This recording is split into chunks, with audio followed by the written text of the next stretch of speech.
حضرت سیدنا ابو ہریرہ رضی اللہ تعالیٰ عنہ اس حدیث کے راوی ہیں.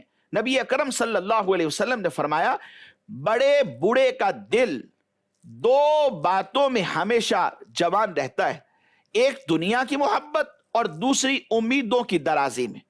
لمبی امیدیں، دنیا کی محبت، یہ دو چیزیں ہیں جو بڑے بوڑھے کا دل بھی جوان رکھتی ہیں. حضرت عمر بن عوف رضی اللہ تعالیٰ عنہ سے روایت ہے، نبی پاک صلی اللہ علیہ وسلم نے صحابہ کرام علیہ مردوان کو مخاطب کر کے ارشاد فرمایا خدا کی قسم مجھے تمہاری مفلسی کا کوئی ڈر نہیں ہے، بلکہ تمہارے بارے میں ڈر یہ ہے کہ تم پر دنیا کشادہ کر دی جائے گی، وسیع و عریض ہو کر دنیا پیش ہوگی جیسے تم سے پہلے لوگوں پر کشادہ کر دی گئی تھی، اور تم اس کے ساتھ ایسا ہی پیار کرنے لگو گے جیسا پہلے لوگوں نے اس کے ساتھ کیا، اور یوں تمہیں بھی ہلاک کر دے جیسے پہلے لوگوں کو اس نے ہلاک کر دیا.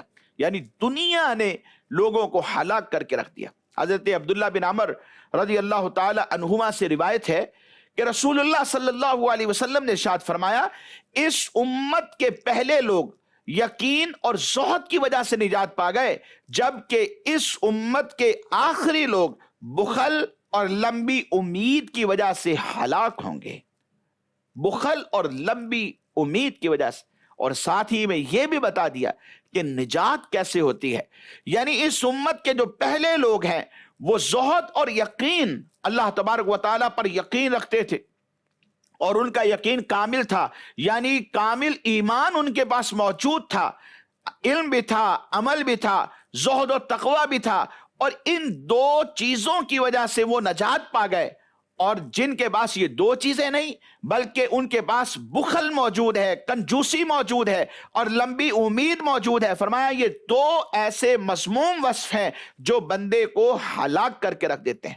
حضرت جابر بن عبداللہ رضی اللہ تعالی عنہ سے روایت ہے، نبی اکرم صلی اللہ علیہ وسلم نے ارشاد فرمایا مجھے اپنی امت پر دو باتوں کا زیادہ خوف ہے، ایک خواہشات کی پیروی اور دوسرا لمبی امید رکھنا.